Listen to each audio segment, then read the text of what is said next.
Hola, soy el maestro Didier Delgado. Es un gusto encontrarnos en una nueva conferencia de nuestro programa Vivir con Sabiduría. Gracias por escucharnos a esta hora en el país donde usted se encuentra, a través de las radios, la web, las redes sociales o mi canal de YouTube. Fíjese que en la web de algunas radios no estamos recibiendo los mensajes del extranjero. Por lo tanto, yo le sugiero que entre al canal Maestro Didier Delgado, se suscriba, el canal de YouTube, se suscriba y por ahí me puede saludar si usted gusta o si desea que lo saludemos con todo gusto, lo vamos a hacer. Nos bendice mucho el enviar saludos a nuestros participantes. Como dice el maestro Didier, saludos. Saludos desde Canadá, ¿verdad? Estamos allá con la familia Radeford en Estados Unidos, a José El Moris Martínez, también a mi amiga Alba Luz Calderón y a mi gran amigo Juan Carlos Villalta, el zurdo, que me dijo que me parece que está en Washington, D.C. En México la familia Rodas, en Guatemala la familia Chinchilla, en Honduras, Lurbín, en Costa Rica la familia Solano, saludos. En Uruguay Neto Quiroga, el uruguayo querido, en Argentina también tenemos radio escuchas, en España, en Portugal, en Italia, Denia Ramos, en Francia, Renzo, el chileno querido, en Suiza también nos escuchan y en Israel, Ronit Bordeaux, Hashem os bendiga, Ronit. En Australia, Lía, hagan el esfuerzo por entrar al canal de YouTube para poder comunicarnos y poder orar por ustedes en todo El Salvador, que es de donde se transmite esta enseñanza. Muchos saludos, muchos saludos. Tengo algunos saludos acá, en particular a un joven estudiante de una asignatura cuyo nick en Facebook es Trevor Galán. Trevor Galán nos saluda y pues saludos para usted, Trevor, que le vaya bien. Fíjese que este muchacho es tan inteligente que ni siquiera ha terminado la carrera y ya está trabajando, dando clases de matemática. Es muy hábil, yo lo he visto dar clases. Alumno mío en 2 asignaturas, al doctor Francisco Elías Cortés Rivas, este médico amado, saludos también. A José Canizales, un gran testimonio el que me contó a lo largo de la semana. Bendiciones en su nuevo empleo y ocupación. También tengo por aquí a varios alumnos. A Edgardo Rincán. Bendiciones por su emprendimiento, Edgardo Rincán. Dios lo tiene que seguir prosperando. Dios lo va a sacar adelante. Esta enseñanza le va a gustar, porque esta enseñanza tiene que ver con sostenerse, con defender, con salir adelante. A Anderson Guerra, alumno mío actual, fíjese que tuvo un accidente y pues se reportó que no podía estar en clases y yo me puse a orar por él y gracias a Dios, fíjese que no, sí es grave lo que le ocurrió a este muchacho, pero no es la mitad de lo grave de lo que habíamos pensado. A Lilian Calderón, que siempre nos saluda también, a Mileni Calderón, que se está recuperando en tiempo récord. Mucho cuidado con el COVID. A veces no es tanto la enfermedad, sino las secuelas. A la hermana, y la voy a decir por nombre porque no es su verdadero nombre, pero ella se ha denominado Galilea. Galilea fue alumna mía, ahora somos colegas y es profesora. Gracias por la donación al ministerio. Con su aporte cancelamos 3 semanas del programa. Así es que estamos muy contentos. Muchas gracias. Le agradezco públicamente para que se sepa el destino de los fondos. No tanto usted no está obligado a donar a este ministerio. En lo absoluto, ya el Señor nos provee. Al pastor Rigoberto Barrientos, qué barbaridad, un gran amigo, licenciado en psicología, un buen hombre de buen testimonio. Y esos son los saluditos espirituales que teníamos para este día. Y entra la viñeta de la radio. No, no es cierto. ¿Cómo se llama el mensaje, maestro Didier? ¿Cómo se llama el mensaje? Ah, este mensaje le va a gustar. Yo sé por qué se lo digo. Yo sé por qué se lo digo. El mensaje se llama Viene una gran victoria. ¿Qué tal? ¿Cómo dice que dijo? Viene una gran victoria. Ay, hombre, esta palabra es la que tenía que oír yo este día, dicen algunos hermanos. Permítame, me acomodo este micrófono que me hace ruido. Ajá, cómo no. Vale, aquí estamos ya. Viene una gran victoria. Estamos en una situación complicada. Hoy hablaba yo con el pastor de la iglesia local de la cual soy miembro, el doctor Abiel Amaya Castillo. Es una iglesia de cerca de 2000 miembros, pero la congregación presencial ha mermado y pues con las medidas higiénicas se reúne la cantidad que se reúne, que no es para nada despreciable, sino muy buena. Y hablábamos de las decisiones que tenemos que tomar en esta etapa tan crítica. Y es una etapa inédita. Nadie había vivido una situación tan grave como esta. Y a nivel de todos los órdenes. Y estamos en una situación delicada, vulnerable en todo sentido de la palabra, pero yo le quiero anunciar que viene una gran victoria. Amén. Me encanta cuando las hermanas gritan amén. Y algún hermano dice aleluya, ¿verdad? Ese es el tema, pero tiene un subtema que se denomina tan valiente como Sama. Ay, ¿quién es Sama? Ahora mismo se lo comento. Vámonos al primer libro de Samuel, capítulo 23, versículo 11. Este Sama es el tercer valiente de David, miembro de su batallón monárquico o presidencial, un tipo muy valeroso, muy valiente. Ponga atención porque le va a gustar. Esta no es la clásica enseñanza de Sama, no. Le hemos colocado estudio y oración. Este es uno de los pasajes más predicados acerca de la valentía y la lucha o guerra de carácter espiritual. En realidad, el contexto es una guerra militar por la conservación de la vida y de los recursos propios de una nación o de una familia. No debemos confundir los conceptos de guerra espiritual con guerra material. En este pasaje se trata acerca de una guerra material. No es una guerra contra seres espirituales, sino contra los enemigos físicos que podemos tener. Desde ahí hacemos una distinción con el resto de opinadores y de enseñantes que pueden surgir. Versículo 11. Después de él, o sea, de los dos anteriores, que en una enseñanza previa hemos hablado, el tercer valiente de David era Sama, hijo de Age, el Ararita. Sama es un nombre hebreo que podría pronunciarse algo así como Shamá. Su nombre significa literalmente, oiga bien, que usted no sabe el nombre, ¿qué significa? Shamá o Sama. Horror, desolación, pérdida. Pero también significa el oye, o también significa oyendo, de prestar atención. ¿Por qué ponemos los nombres a nuestros hijos sin saber significado? Recuerdo un compañero de la escuela cuyo nombre era Evil, que significa demonio. O llamamos Adonai, Dios, y a veces hasta colocamos el nombre impronunciable Jehová o Yahvé a nuestros hijos. Mucho cuidado con el significado de los nombres, mucho cuidado.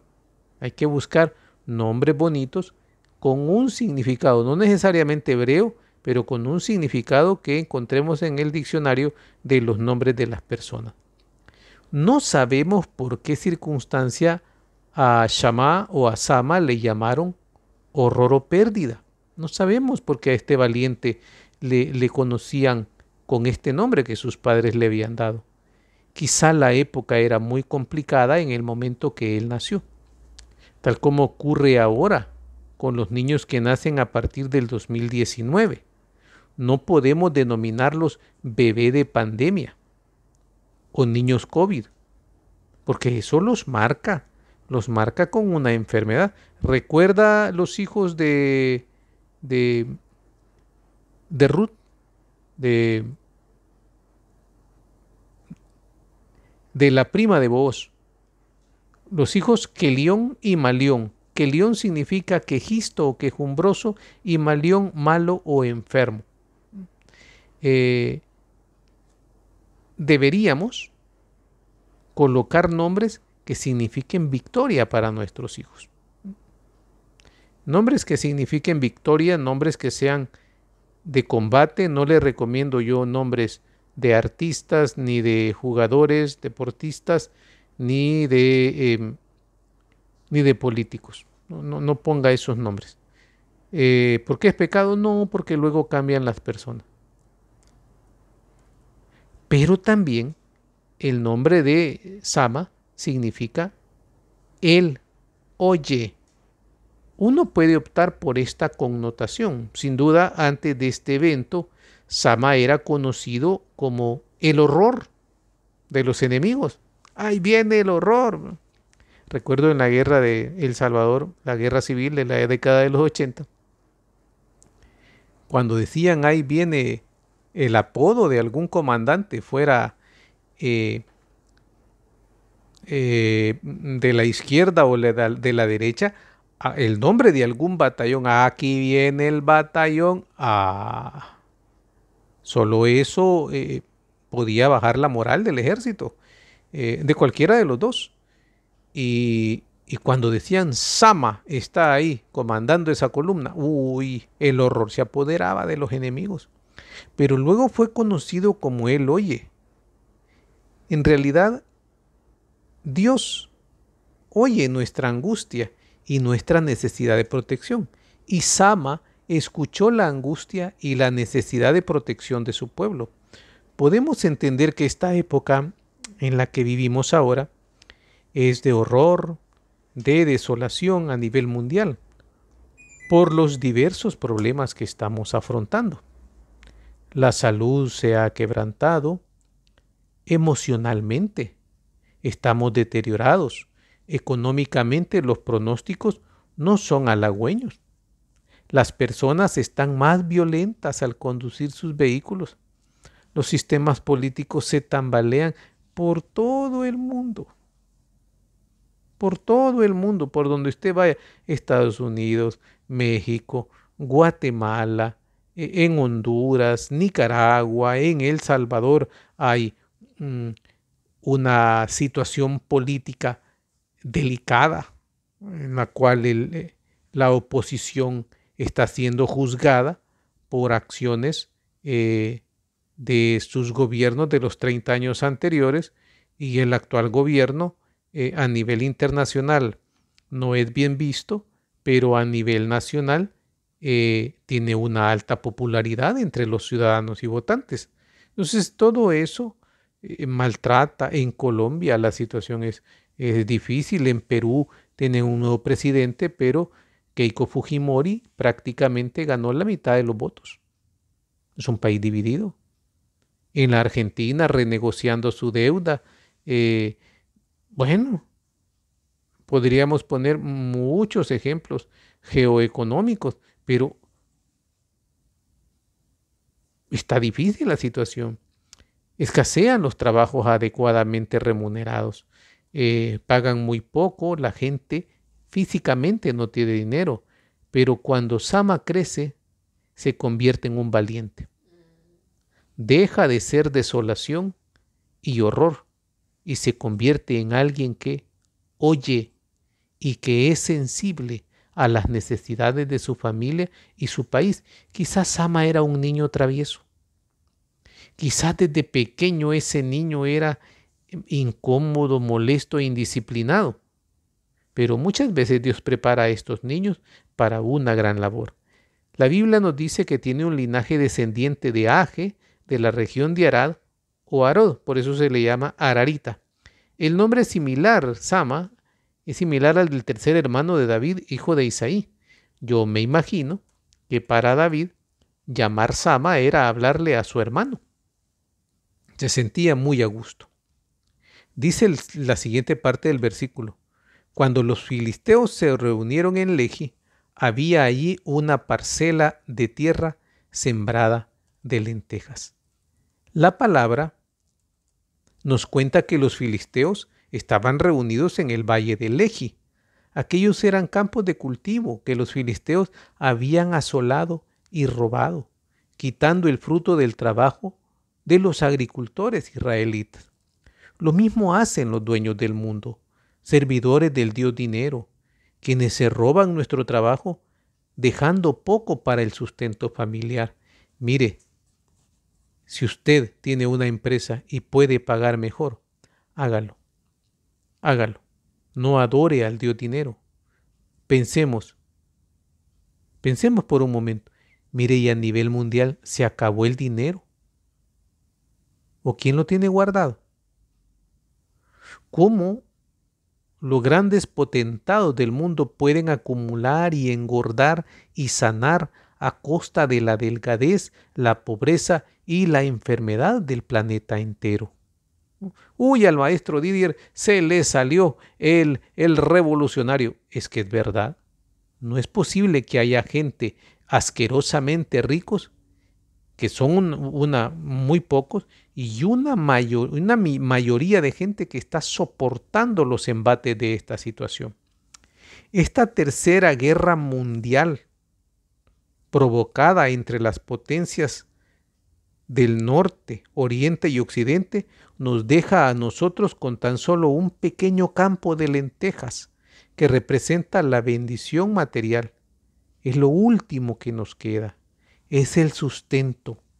Los frijoles, o en buen salvadoreño, los frijolitos. El pueblo había huido ante los filisteos. Nosotros no podemos ser como Saúl, que vende un reino por un plato de lentejas. Nosotros debemos ser como Sama, que defiende el último plato de lentejas que queda en nuestra casa. Yo no critico a los que huyeron del enfrentamiento, porque el instinto de conservación de la vida es normal. Todos huyen, pero nosotros podemos dejar de temer a los filisteos, dejar de asumir que es normal que nos arrebatan todo lo que es nuestro. Dice la Escritura en el versículo 12, pero él se puso firme. O sea, Sama se puso firme. Lo primero que debemos hacer es ponernos firmes. Esto significa que debemos controlar nuestro temor y armarnos de valor, pero también de las armas que nos pueden proteger de la pobreza y de la enfermedad. Debe reinventarse económicamente, pues por llorar o lamentar a nadie le pagan. Debe establecerse firmemente con un nuevo proyecto económico que le garantice la sobrevivencia mientras pasa todo esto. Probablemente usted ha estudiado en la universidad y no encuentra trabajo de su profesión. Ponga un negocito.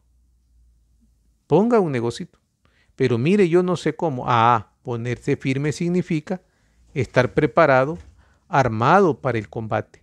La actitud de decir que el virus no existe es poco inteligente. Por tanto, debo aplicar las medidas sanitarias: mascarilla o tapabocas, alcohol gel, lavado de manos, desinfección de calzado, ropa, etc. Esas son las maneras de defenderse. Ser estratégico. Sama no se puso firme porque sí.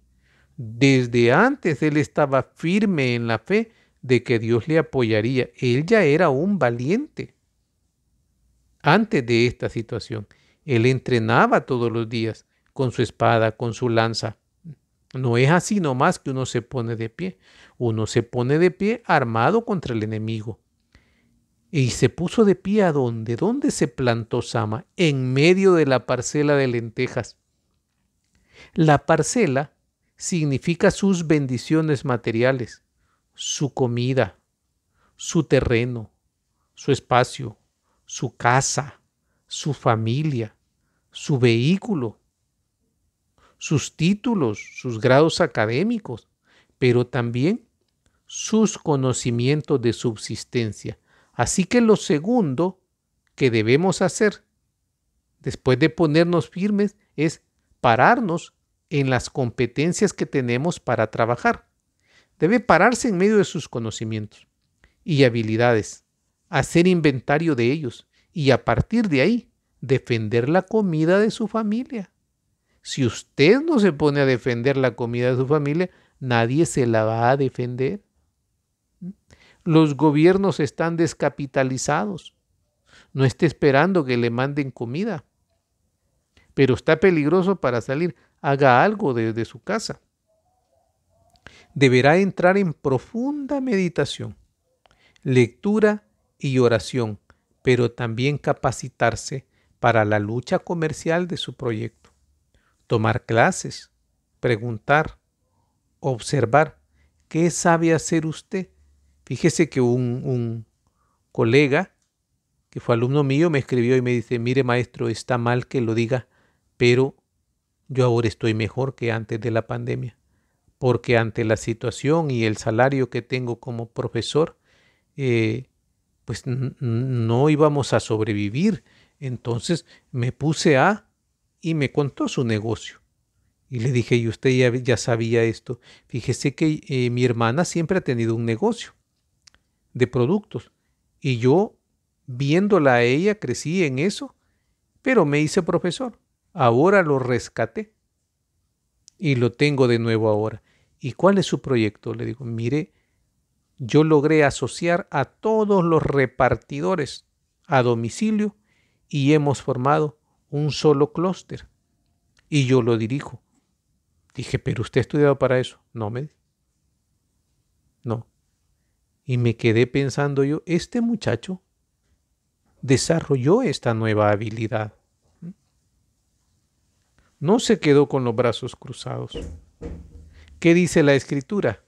Que defendió la parcela. Sama se da cuenta que el momento de la defensa ha llegado. En su niñez, Sama se había preparado para este momento, para ser el héroe que Hachem había destinado que fuera.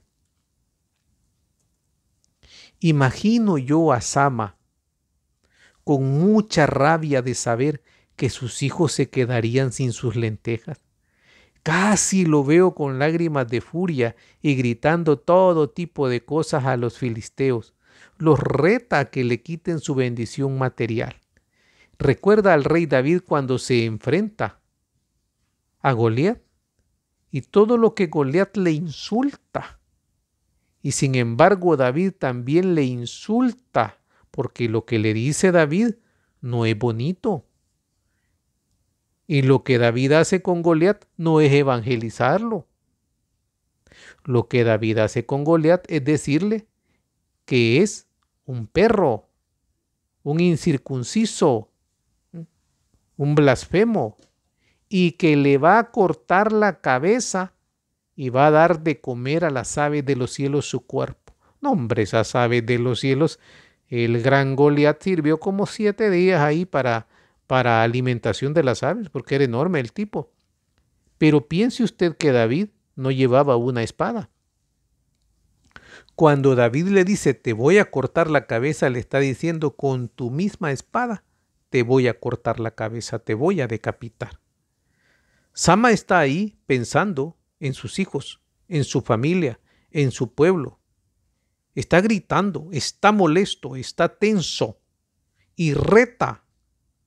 Vénganse, quítenme la bendición. Vamos a ver si pueden. Él está decidido. Sus ojos están inyectados de sangre, pero cada mirada que él lanza estila victoria, estila éxito. Mire, no hay peor cosa que desmoralizarse.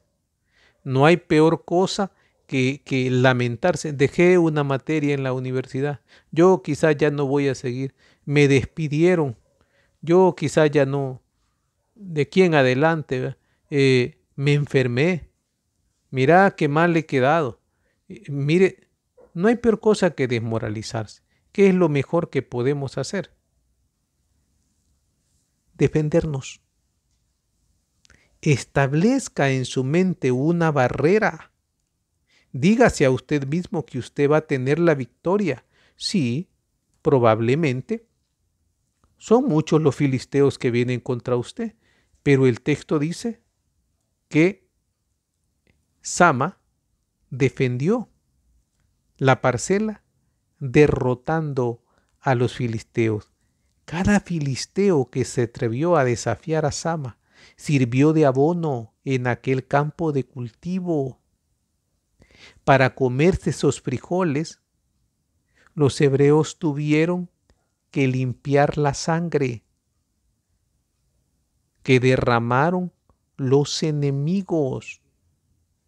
Filisteo que venía, que te corto la cabeza, que te corto un brazo, que te corto un pie. Sama no anduvo con contemplaciones. Uno con los filisteos no se hace amigo. Usted puede infiltrar los filisteos como lo hizo el rey David, pero lo mejor es combatirlos. Esos frijoles costaron sangre de filisteos y el esfuerzo de Sama, la fe de Sama, la confianza de que Dios le daría una gran victoria. A veces solo se necesita que uno de la familia se levante y diga, no pasarán. Basta con que uno de nosotros crea que el comandante general del ejército de Jehová nos ha enviado a cumplir una gran misión. Levántese y derrote al filisteo. ¿Cuántos filisteos tiene a su alrededor que le quieren quitar su bendición material? ¿El filisteo de la enfermedad? Tiene que pararse firme frente a ese filisteo del desempleo. No se desanime, póngase firme, defienda. Es que ya me despidieron, pues tiene que encontrar otra manera de subsistir. El filisteo de la depresión. Quizá viene encima de usted el filisteo de los profesores desconsiderados que maltratan al alumnado y acosan a las alumnas hoy en época de pandemia. Quizás está el filisteo del odio y de la envidia de sus mismos compañeros de trabajo, o quizá dentro de su familia y a veces hasta dentro de la misma iglesia, porque Dios lo está bendiciendo. Quizá viene el filisteo de enemigos miserables que quieren maltratarlo, o el filisteo de una demanda jurídica, o el filisteo de la pobreza que le quiere quitar a usted lo que es suyo. Quizá el filisteo de la postración por una larga enfermedad. Cualquier filisteo que quiere llevarse sus lentejas no podrá pasar encima de usted. Por eso este mensaje se llama Viene una gran victoria, y así cierra el texto bíblico. Y el Señor les dio una gran victoria. Hoy es un buen día para tener la preparación y la fe de Sama. Hoy es un buen día para expresar: el Señor me dará una gran victoria. Repita conmigo: el Señor me dará una gran victoria. Dígalo otra vez: el Señor me dará una gran victoria. Cierre sus ojitos, levante sus manos al cielo y diga: el Señor me dará una gran victoria. Que el Señor le bendiga. Shalom.